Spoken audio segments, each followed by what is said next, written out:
Thank you for those kind words, which I guarantee you will not be covered in the Israeli press. Not even one of them. But you're very kind to say that. It's wonderful to be with you and with Malcolm. These are enduring friendships. They both transcend time and momentary wins. They are weatherproof. And the same is true of the many friends that I see here in the audience. We've been partners in this great odyssey of the rebirth of the Jewish people, the rise of the Jewish state as a world power. And it's something that I think cements the Jewish future for all of us. This is what you're concerned with. You're all concerned with protecting and assuring the Jewish future, first through the protection and nurturing of Jewish identity, which I think is a central goal for all of us. I know it is for you, and it is for me as well. Second, the protection and nurturing of the Jewish state, which is the guarantor of our future. And third, it is the espousal, I think, of every one of you, of the Israel-American alliance, which is irreplaceable. We have, as I'll tell you in a few minutes, growing alliances. You refer to that, Arthur. Growing alliances around the world. But we never forget, and I never forget, that the American-Israel alliance is irreplaceable. And it's different. It's different from most because it is anchored in shared values. This is not just a shibboleth. It's not just a manner of speech. It's something very, very deep. The American people support Israel in record numbers. We also have growing opposition in some quarters. I recognize that, and I wouldn't turn a blind eye to it. I think that's important. And yet there is a partnership between Israel and America that is unmatched. And you just have to go, you know what, next time I come to the United States, just walk with me in the streets of New York or in Mount Vernon or in, I don't know, choose a place. And you'll see the response that people have. You will hear, you know, amidst the cheers and amidst the handshakes, you'll hear a free Palestine here or two, you know, one or two. But I found the support of the American people heartwarming, and in many ways reflecting and understanding that Israel is the best representative and the best ally of our common interests. I don't think America has a better ally than Israel, and I know that Israel has no better ally than the United States. What is important for us that this support, which is stronger than ever, remain bipartisan. It's very important that it remains the case. Now, all nations need alliances. A small country like Israel needs alliances. A big country like the United States, a superpower, needs alliances. Everybody needs alliances. And alliances have a peculiar trait for most countries. They're based on interest. And when I say they're based on interest, people usually ask, well, are you weak or are you strong? If you're weak, in general, people don't want to ally with you. People gravitate to the strong. If you're weak, you could be subject to the whims of mercy. That's not a good place to be. Our people have discovered that in our history. It's better to be strong. And to protect Israel's future, we have to develop Israel's strength. To develop Israel's strength, we had to develop one thing. What is it? Hello? How do we ensure that Israel is strong in the Middle East? Okay, I'll give you a clue. You need something. What is it that you must have here? Sorry? An army. Yeah. You want to show what an army looks like? Can you show an F-35? Do you have that? Yeah. You need that. You need F-35s, you need interceptors, you need submarines, you need all these things. These things have one quality about them. You know what that is? They cost money. Where are we going to get the money? Hello? No, not a strong economy. We'll get it by taxing people. That's how you get the money. You just tax people. But of course, if you tax them, overtax them, you'll get less money. So in order to finance Israel's defense needs, indeed to finance Israel's every need, in education, in welfare, in infrastructure, anything, you need a strong economy. And to have a strong economy, you must have, ultimately, a free economy. It's not enough to have educated people. The Soviet Union had the most highly educated people in the world, yet they went bankrupt. It's not enough to have technology in missiles or in cyber. You know a country that has excellent technology in missiles and cyber? It's called North Korea. Their economy is a fraction of ours, even though they have almost 30 million people. It's not enough to have technology, and it's not enough to have education, because education and technology without free markets gets you nowhere. Whereas if you have free markets, you'll get education and technology. The first and most important task that we have had in Israel, and I've had something to do with it, is to turn a concentrated statist economy into a free market economy. And that has created a tremendous eruption, tremendous growth. It's created a tremendous growth because the genius embedded in our people, in our citizens, bursts forth into enterprise. And you see here in Israel thousands and thousands of startups which could not have been possible if the tax rate remained 75%. Okay? It would not be possible if you couldn't have some mobility in the labor markets. It would not be possible if you encourage people to have children as a substitute for actually earning a living. These required very, very dramatic and radical reforms, which I had the privilege of leading, many of them, and that caused a change in the Israeli marketplace. That's what you see. You see GDP per capita? Notice in which years it's growing faster. Never mind. Okay. All right. Okay. But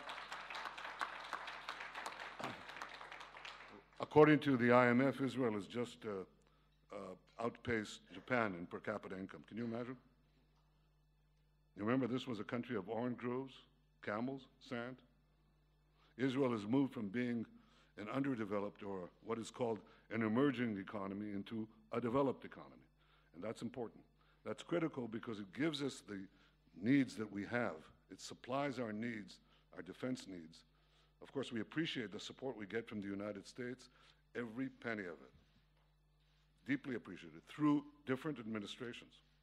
That is highly, highly appreciated. We don't forget that for a second. But remember that if you take all of Israel's defense needs, all of them together, and you take the fraction that is served by the American aid, it's about 15%. So you still need 85%. You need it here. You must have it here. And that's why we had to do this. So in many ways, I espouse an individualist economic policy, a free market economic policy for a collectivist purpose, our common defense. But there is no other way. It's important. Now, this success is on the verge of an explosion, a positive one, because we're in the midst of a revolution. It's important to understand what you're seeing, what you're about to see, what you have been seeing and reporting on in Israel's dramatic expansion of diplomatic relations around the world and other relations. It's not only because of what we did, but what was happening. These are the 10 largest companies in the world in 2007. Israeli technology has not yet produced a pointer that works. Hello? No? No? No? No substitute?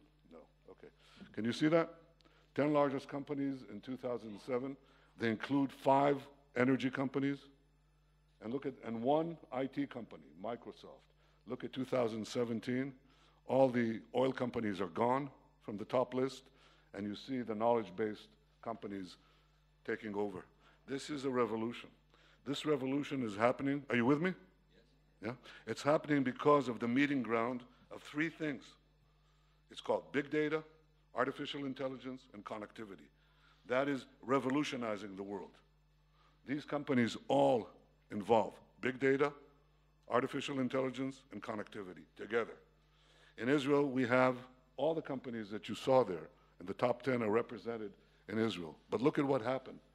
Look at what happened to the representation of foreign companies in Israel.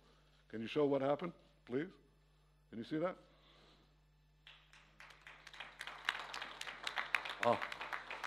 miraculously restored. Can you see that red line? Yeah, look at the years too, that's important. Never mind. You can see this growing and growing and growing. It's growing because we produce new industries. An example of a new industry is cyber. Let's look at what happened to the Israeli cyber industry. You show that? Israel is now number 2 in the world, okay? We are about 20% of the cyber market in the world. Look at what happened between 2014 and 2017. Doubled our share. 20%. We're 0.1% of the world's population, and we account for 20% of the cyber market. That means we're punching 200 times our weight. That's extraordinary. So cyber is one industry. We have hundreds of cyber companies. Can you show how many? Hello? You're not keeping track. No? Just show the graph of cyber companies. Very important. Can you show that? Nope. Not that. Show the number of fintech companies. Can you show that? These are new industries. Look at the fintech companies in Israel. Look at the digital health companies in Israel. Well, you look at it if you show it fast enough, yeah? Okay. Can you show the automotive companies that are there? Show that. Smart mobility. Can you see that? You know of one? Can you name one? Yeah, Mobileye. You can name Mobileye. How about Waze? You can't say that because Google bought it for nothing for $1 billion. It's a joke. There's an explosion. Can you show the cyber companies' growth? Can you do that? No? Yeah. You see that explosion? We are in the midst of a revolution. And Israel has a leading place as the innovation nation of the world. Eric Schmidt told me that Israel is in many ways leading the United States even in the industries that he's interested in. But there's no question, somebody told me, there are only 2 places, the valley and the wadi. We're the wadi. That is unbelievable. If we stick to free market principles and the sound management of our governmental finances, then Israel has a truly brilliant future. What this has done is make Israel valuable to all countries, because you don't have to have fintech to want to be with Israel. You also want to need water. You want to have agriculture. You want to see what agriculture means today? Can you show precision agriculture? Yeah. You know, you're familiar with Israel's traditional excellence in drip irrigation. Well, if you put sensors on the ground, a drone in the air, and a database connected to the two, you can channel water and fertilizer down to the individual plant. Do you understand what I just said? Yeah. That increases productivity, you can imagine, by whopping amounts.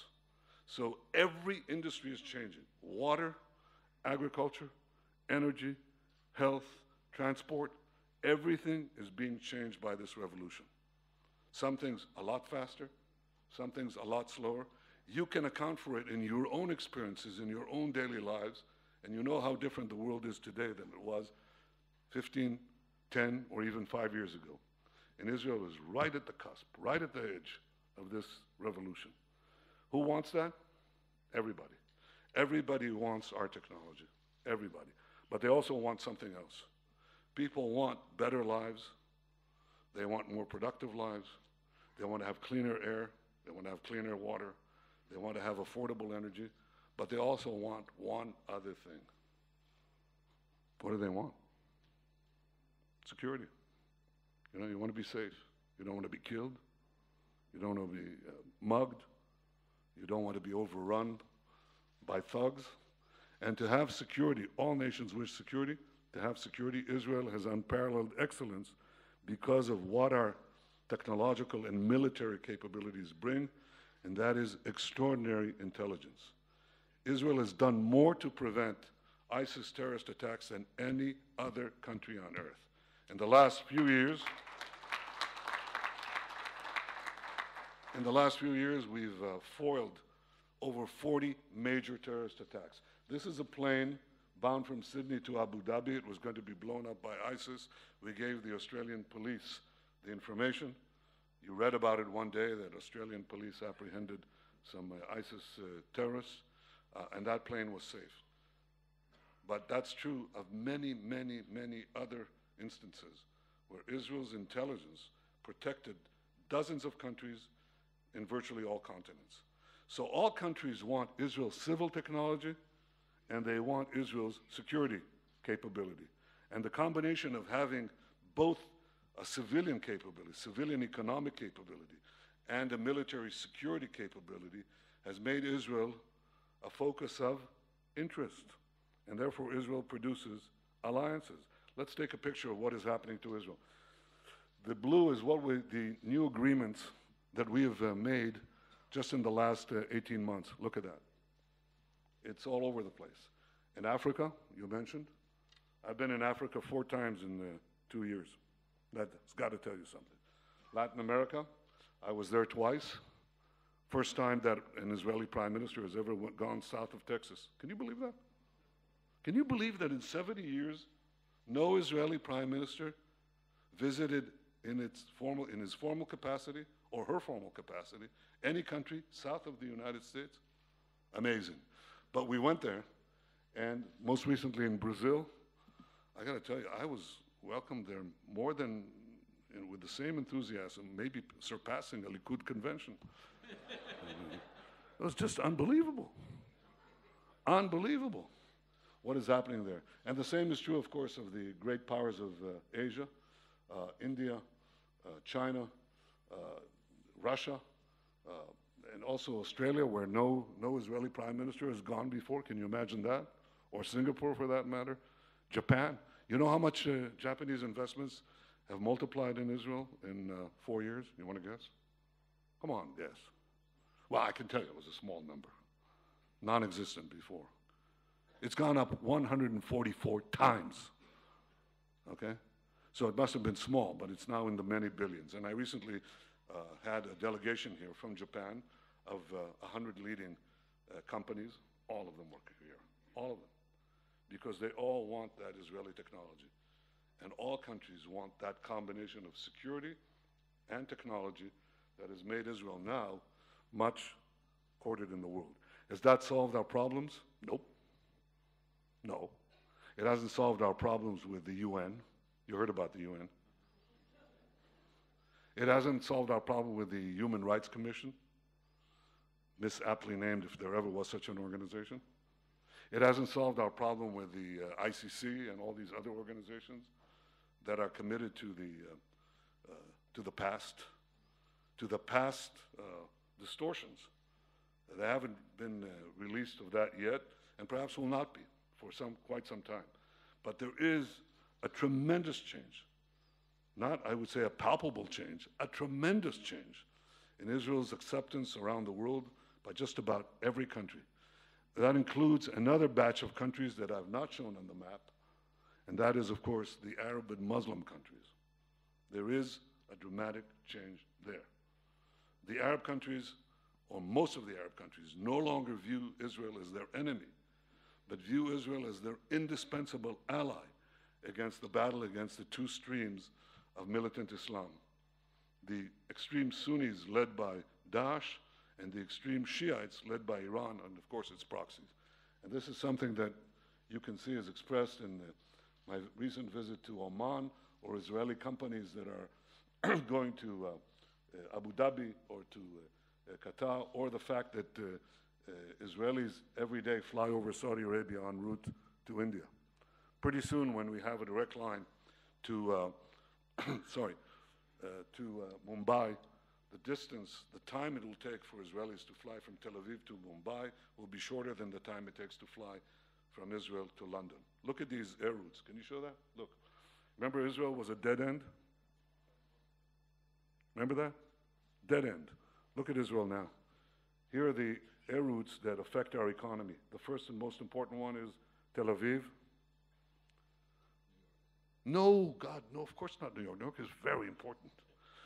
But the most important one is Tel Aviv, San Francisco. It's the Wadi to the Valley and the Valley to the Wadi.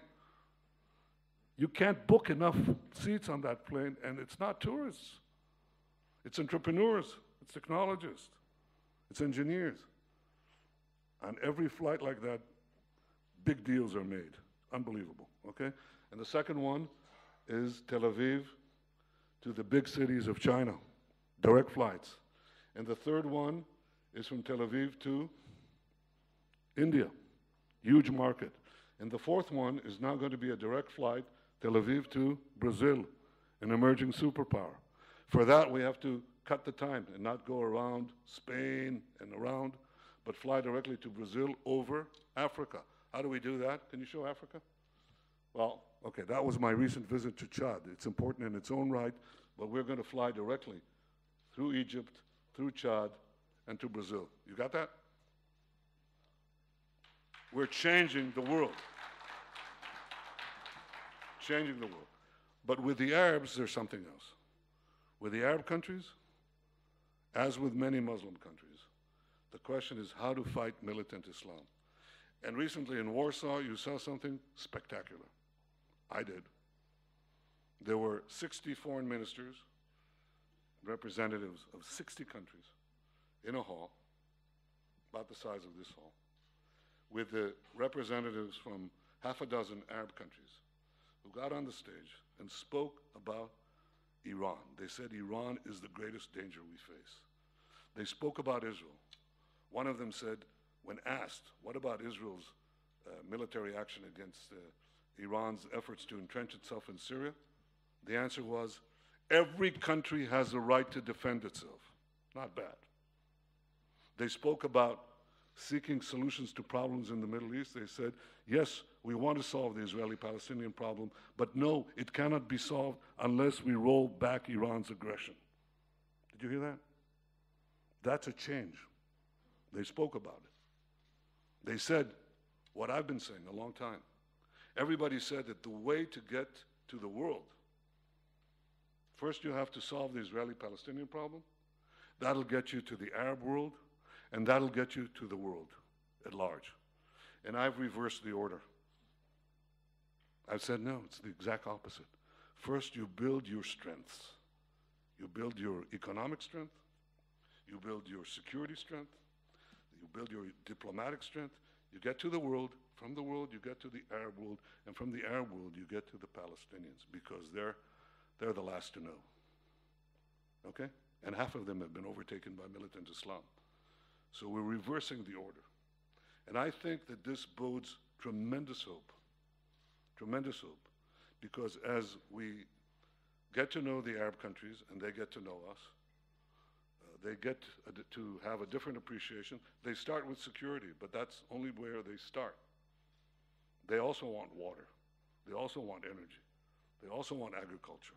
They also want health. So this relationship begins to ripen.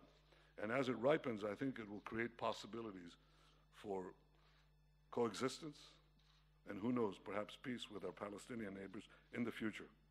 I don't think we have a partner right now, but I think that the path that we're proceeding is the way to secure Israel's future in the Middle East and beyond, with the acceptance of a growing number of countries. That is good news. You are partners in this effort. I never forget that in all those desert years, you went from country to country, and you came and you reported to me, and I remember these conversations with Malcolm, what you were hearing in the Gulf, what you were hearing in Africa, and you're still doing it, and it's deeply appreciated. I do not forget your contribution, always. Thank you.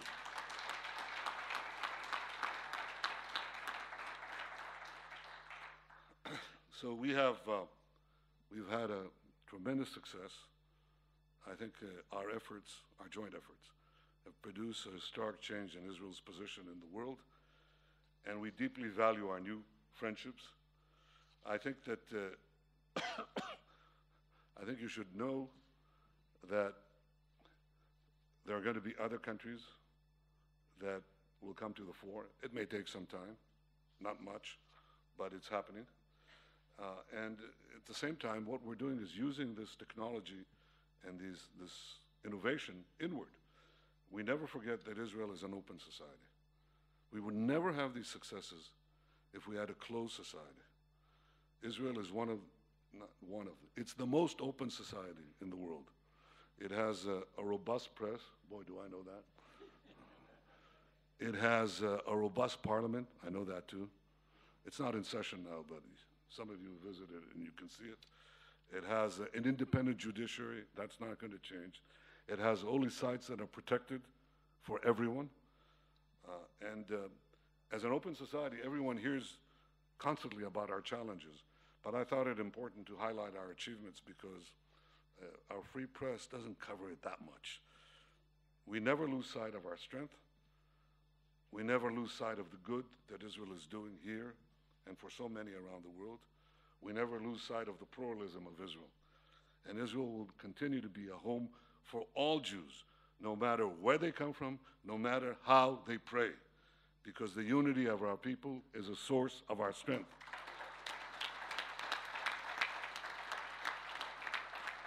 This is one reason why I'm pushing for a pluralistic site at the Kotel. It's been around there for about 20 years. We are refurbishing it.